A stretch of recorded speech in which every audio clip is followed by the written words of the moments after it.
In this video, I will discuss how to set up your site's navigation menus in HubSpot. First, head over to your HubSpot website, and from in there, you can already find your header. So let's open it in Global Content Editor in order to open our header directly. Once you're in there, click again onto your header, and then click again onto your actual navigation menu in order to open this. You can see right here your navigation, and in here is our menu.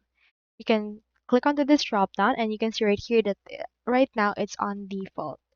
So on this case, if you want to set it off yourself, you can click onto this edit, or you can also create new. So you can add right here links as well as pages right here that it will be added.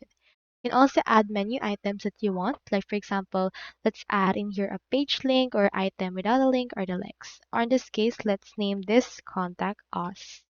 Then add right here the link, and after that, proceed to save this. Once you're done, it will edit the navigation menu altogether.